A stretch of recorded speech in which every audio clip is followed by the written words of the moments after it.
If she's like, yeah, I actually do, then we kill her. Well, And she she's was like, no, I actually don't want the city to die. Could we maybe do something about that, Druid? And we're like, yeah, maybe we could. And then we have somewhere to work for. If nothing else, we can also ask, like, why the hell is the senator in jail? Do you know anything about this?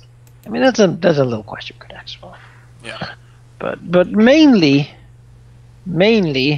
it's another powerful person who doesn't want to get killed by Druid, right? So that's something. And we get her attention, no matter what we want to do with it, by solving this little problem for him.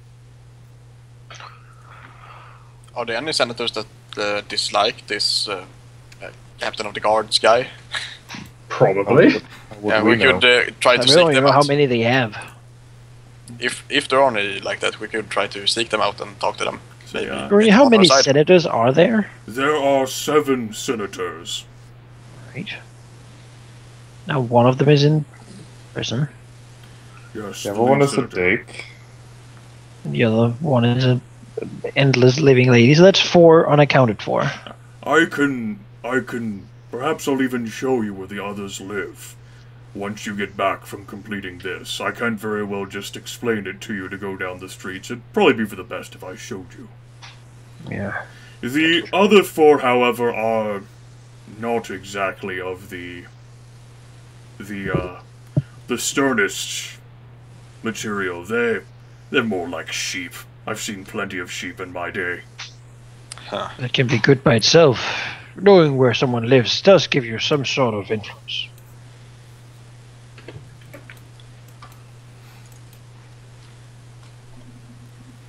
Well, perhaps it might not be the best thing for you to get seen with us at the current moment. Perhaps just telling us where to go would be best for you, specifically. For now, we will go to the We will handle that situation, and the risks that I will take whenever you finish with your task.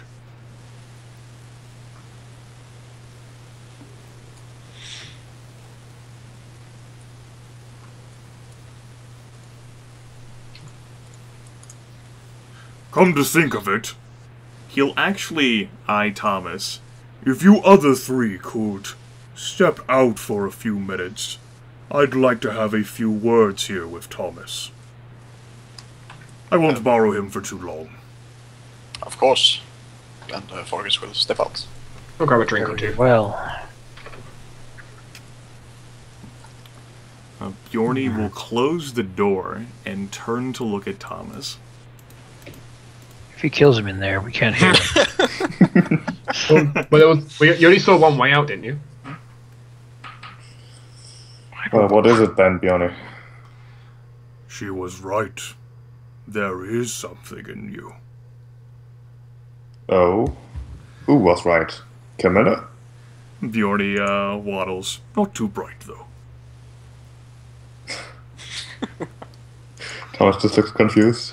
And will actually reach up and put a hand on Thomas's shoulder. There is purpose. You have been looking for answers for a long time, have you not, Thomas? Thomas attempts to respond, but simply nods. I know the heart of it. And he will fold up a sleeve of his shirt to reveal a sort of like a branded tattoo on his wrist. One of the Great Gold Worm.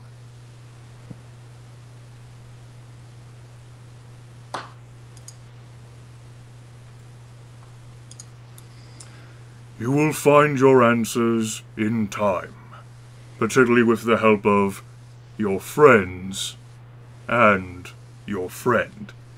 He looks at the axe that you carry. Thomas looks slightly more confused than before, but then simply decides to look as resolute as possible and nod, saying, "Thank you, I think. Yes. It seems everyone else knows more about myself than I do, but I am happy to accept that I will learn in due time." Oh, I don't know practically anything about you, Thomas. It's only that I've had this conversation before with so many other confused, young men and women just setting out on the path for the first time, thinking they were unworthy, thinking that they were not fit to travel the path. But rest assured that this world needs those men and women. This world needs you.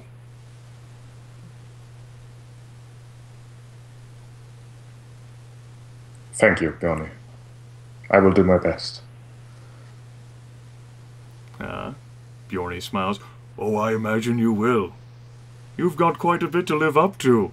A legacy of 13 ages of men and women just like you.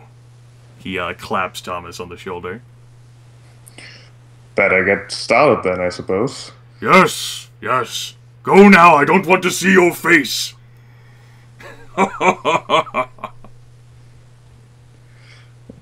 Thomas will take one look back at Bjarni's smiling bride, as he will then head out to meet his other friends, as Bjarni called them.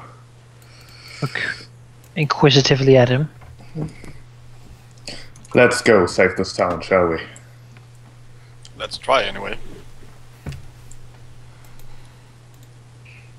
Perhaps not this one, but the ones that in the future will be destroyed by the Druids. Yes. We should probably try to save all of them. I don't think it's Tempus. time to give up quite yet. No. We just got started. Giving up now would be a silly idea. Let's go to the crypt. Melchor Yes, Oh, Estate. to the house. Melchor Estate is easy to locate. The mansion is 3 stories tall and located atop a large hill. Its off-white walls glimmer like a beacon on the horizon, a lighthouse guiding you inexorably forward. There's even a wall of sorts, although it serves more as form than function. 3 feet of shale topped with another 3 feet of white picket fence. 2 unarmored gentlemen, clearly guards, are playing cards on the front patio as you approach. One of them calls out, "Oh, you're an unfamiliar sort. What business have you with the Melchors?"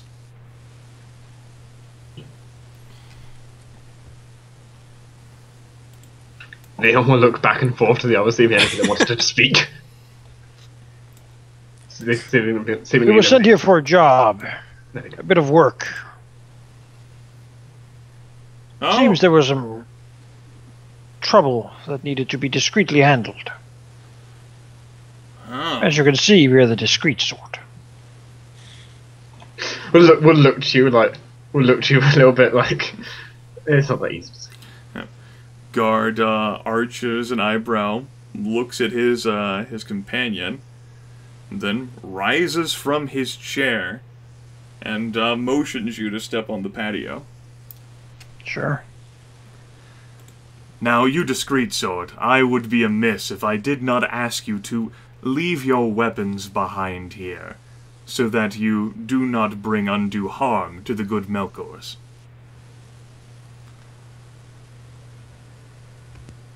So Well, don't have looks- any weapons. We'll look like slightly disappointed. Take out his sword and his crossbow, and just put them Would to the not side. part an old man from his walking stick. I do have a walking stick, that's true. Yeah. I do as well with the sharpened antlers on it. Oh. It's not a weapon, right? I have a bird. I could attack people. Thomas will also give up his shining golden axe, glaring at the guards, basically telling them without words that if this thing disappears, you won't see the next day. Don't lose that. It's worth hundreds of gold pieces. The guard seems a friendly sort. He doesn't pat you down or check for the obvious hidden dagger. He seems to be eyeing you folks and taking your weapons as they come. You don't think we will need our weapons if there was trouble in the crypt? I think we'll get them back. We're likely going in for a meeting. Likely, yes. I'm just... It was We just don't have to tell asking these guys what that the discreet job we're going to do is. trouble with the crypt is certainly known. The guard tilts his head. Is that all? Yes. Yeah. Oh, I forgot. Throw the dagger out. He catches the dagger, frowning. That's the last one. And then as he reaches to twist the knob of the door opens from within. Standing on the other side is a child, no more than 5, beaming broadly. The guard says, "Miss Melchor?" The child blinks her expressive green eyes. "Hi, Varsid." The guard frowns. "I wasn't waiting on you to come in and play honest." The guard sighs. "Alex, these 5 are here to see your mother. Do you know where she is?" Energetic nod. "I'll take you straight to her." The guard gives you an apologetic look. Very good. Yes. And leads you inside. Alex, the little girl, happily leads you through the expansive home, chattering quickly about all manner of things that catch your interest. That includes you 5. His first question is directed at Hiram. "Why are you so short and hairy?"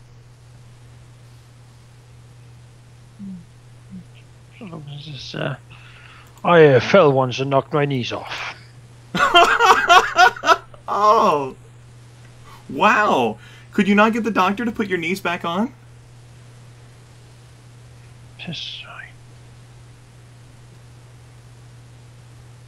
I could, but sometimes you gotta take a defeat standing, if you know what I'm saying. She doesn't look like she understands. Hey, He'll can try I pet your bird? No, he would not like that. Oh, come on. Does your bird like candy? I have candy. She begins fishing through her summer dress. She likes raw meat, if you have any of that. Oh. Oh, what's the bird's name? He's called Bird. Oh, that's not very original. Shakes her head. You're silly. Then she looks over at Fargus. "What's wrong with your eyes?" "Miss Melchor, that isn't very polite. What's wrong with your eyes?" This eyes lets me see who's lying and who's telling the truth. Really? Yes. Oh, neat. How'd you get them? I want to be able to do that. You can't get them. Why not? I'm very important, you know. My mother, she oversees this entire house. Did you know that? Yes, I know. But it's only given to certain people at birth.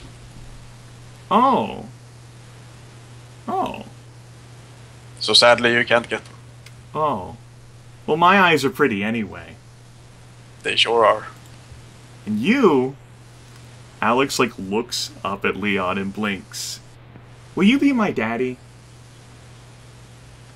Leon blinks. "Alex, please!" The guard gives Leon a very apologetic look. Leon basically steps back for a moment. Maybe not, slightly. "My mommy's alone. I've never had a daddy before. You look like you could be a daddy." The guard nervously looks from the girl to Leon. I'm afraid I wouldn't make a very good daddy. I travel around a lot and I wouldn't be able to see people very much. Aww. But then I wouldn't be able to play with you. You look fun. You look very fun yourself. And then she looks over at Thomas. She says, "You look strong. Can you carry me on your back?" And she extends her arms upward for Thomas to grab her. Sure, I suppose. Where do you want to go? Yay! I'll take care of that. I'll tell you where to go. I can't do it right now, but what if I potentially promise you to do it later? Right now I have an important meeting with your mother to attend to. Well, you're not going to be able to meet her unless you carry me on your back. You're just glad he's short. Thomas sighs and will, I suppose, take her on his back. Yay! The guard is frowning considerably, but he's also Like, he has, like, this helpless look of, I can't do anything in this situation. Grim's frowning at the guard. Sort of deeply. Straight up. The trip takes some time. Long enough for you to suspect Alex doesn't actually know where her mother is. You're currently walking through the art gallery. Again. Opulent portraits. Fine. Fine. Your stops here. And just, you know, this is enough. 4 silver. No, yeah, not quite. No, that is one way. But instead, we'll just use a ghost sound to make a loud sort of screeching, annoying sound, sort of extended just so it lasts just too long for it to be sort of very unpleasant thing, making sure to basically try to alert anyone in the vicinity. All right. Where we are. There's no need for a roll. You emit that sound, and then you hear the rapid and immediate sounds of armor shuffling as many boots begin moving in your direction. Good, finally. Alex, however, is not perturbed by this. She actually tugs at Thomas's hair and points at one of the opulent portraits lining the hallway. Hey, looky there! It's pretty painting, don't you think? The portrait in question is of the Lion, a rakish man of indeterminate age, lounging upon a luxurious couch, favoring Thomas with a debonair smile. Really, it's quite unremarkable, just one fucking noble after another. Whatever. Except that the man in the portrait bears a striking resemblance to Leon.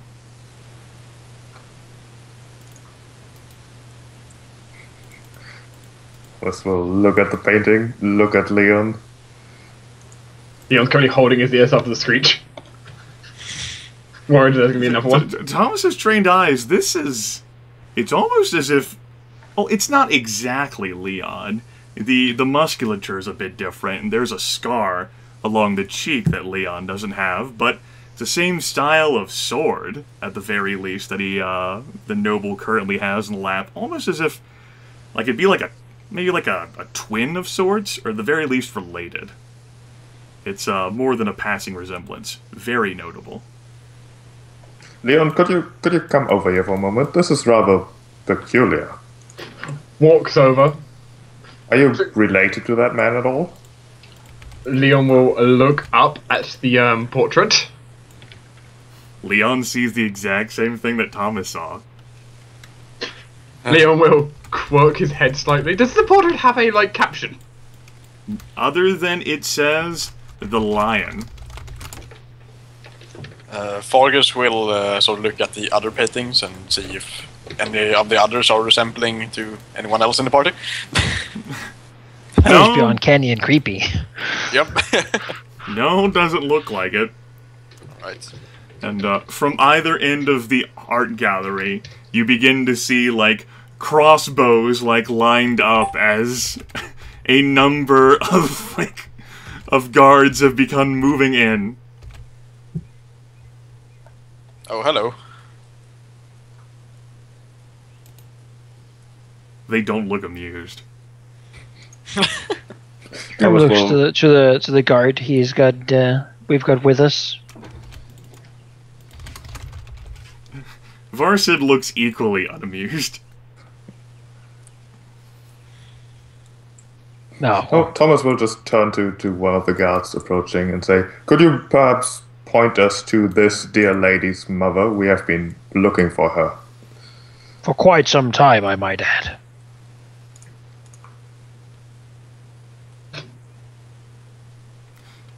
The situation remains in a standoff for probably a few minutes before feathers are smoothed over and you are escorted far more directly this time.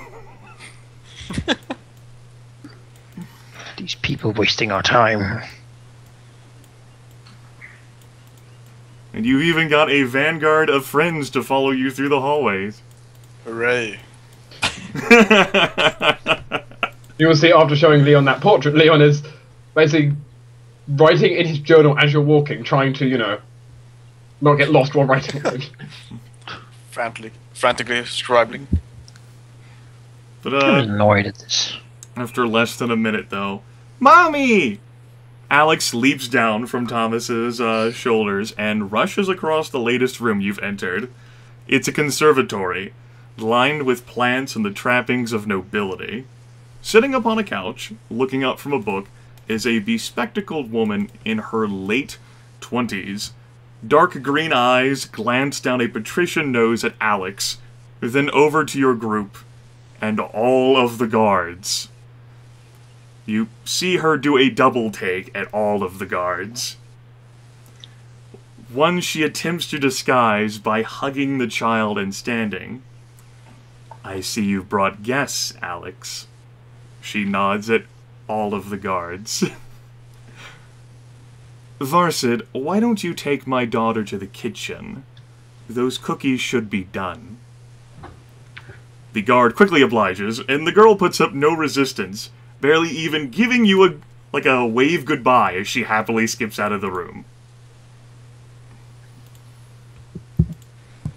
Well, the woman coughs.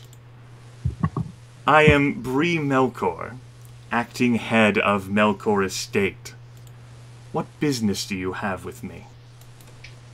Leon will reach into his pouch and pull out a letter, I suppose. Sure. The guards eye Leon suspiciously as he's pulling into his pouch. We were sent here to deal with the problem that you had. Problem? Yeah. I don't know if a guard wants to take the letter and give it to her, or if I can carry it. Sure. A guard will take it, hand it to Bree. Bree will unfurl it.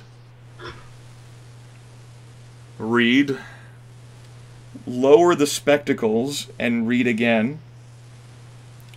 Look up and say, "You all are dismissed, return to your posts." "But my lady," "You're dismissed, return to your posts." The guards look at each other and sort of collectively shrug, and they leave. We'll look to some of them leaving. Mouth thank you to them. Well, you four certainly know how to make an entrance. Looks to Dwohurim. Dwohurim. Just a cute kid. Yes, well, Alex is she's something special. Offers a polite Great laugh. energy in her. Yes. At any rate, Carmilla sent you. Well, I'm glad she was finally able to address this. All right. How familiar are you four with undead? Quite familiar, actually. More familiar than I would like. Aren't we all? That's very true. I suppose. Yes, well, I will not waste your time then. 3 weeks ago, the household staff found a blood trail in the basement, leading from the crypt door, which was opened, to near the stairwell. Simultaneously, one of the manor guards vanished, and has not been heard from since. Now, since that time, 3 weeks ago, my people, the maids, the servants, the cooks, even of the guards, have observed odd happenings around the manor. Not all of them have told me this, but I hear their whispers all the same. Odd lights, moving shadows, and a general, she crinkles her nose, bad feeling, particularly at night. They seem to think, or rather convinced, that there's an undead infestation. I'm not so sure myself, but I have taken the precaution of sealing the crypt in advance until I could get a group here who would investigate the crypt alongside me. Depending on what we find down there, that would determine your pay, with the caveat that not a thing is to be removed by you from the crypt. Makes sense. Alright. Are you four capable of doing this now? Well, we do need our weapons back, but yes. She nods. We can certainly make a detour. The basement entry that we'll be taking is near the front anyway, so we can fetch your weapons then. Very good. I have made a new map visible for you folks, which you can copy your tokens to and basically preload.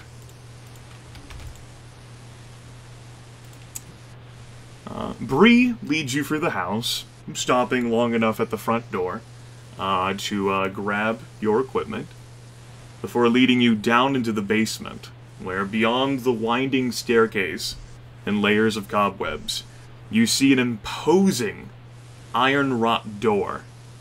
Arcane sigils blaze brightly on the black metal, providing enough light for you to read the prayers etched into the stone archway above. The magic is simple, Bree says, but effective. No undead can pass through that portal while those sigils exist, and they'll be there until the end of the month. For everything else, Bree produces a key, which she inserts into the door, swinging it open before her. There is no other entrance to the crypt, I presume? No. That's good.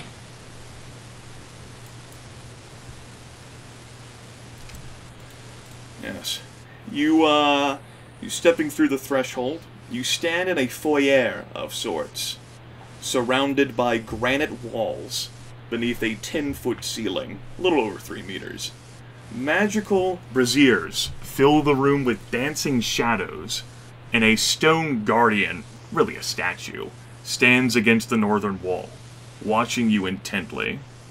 There are 6 stone doors leading from this room, 2 to your left and right, which seem to be for household servants and guests, while 2 northern doors, on either side of the statue, lead to the various Melchors entombed here. And I will allow you folks to marinate on the situation as you load into the map. I'll actually step away to get something to drink. That's a good idea. Yes. Whenever you do finish loading, you can place your token beside Bree, and that'll be fine. I'll be right back. Right. I'll be right back too. Mm-hmm.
Ah, there's a map.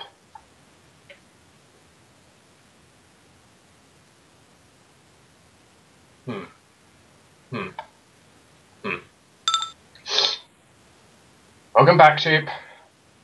Thank you.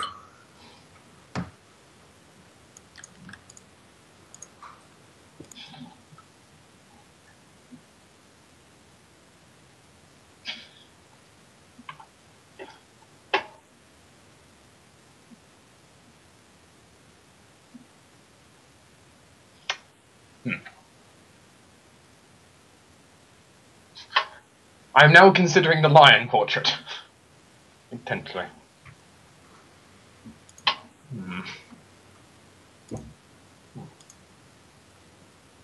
It's probably just a coincidence. Yes. A coincidence that someone who looked exactly like me is here. Or was here. At least was painted. I don't know. Something happened. Maybe when we walked through that forest, we traveled back in the past. And that painting is how we are going to look in the future. Well, With a scar and... that makes no sense. But yeah, sure. Or maybe you're still going to travel to the past.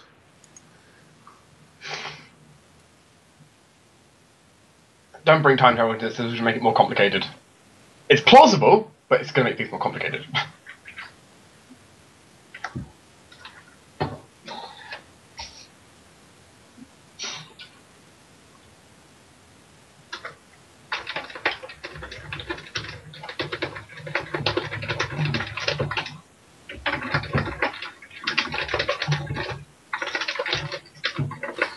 Furious typing commences.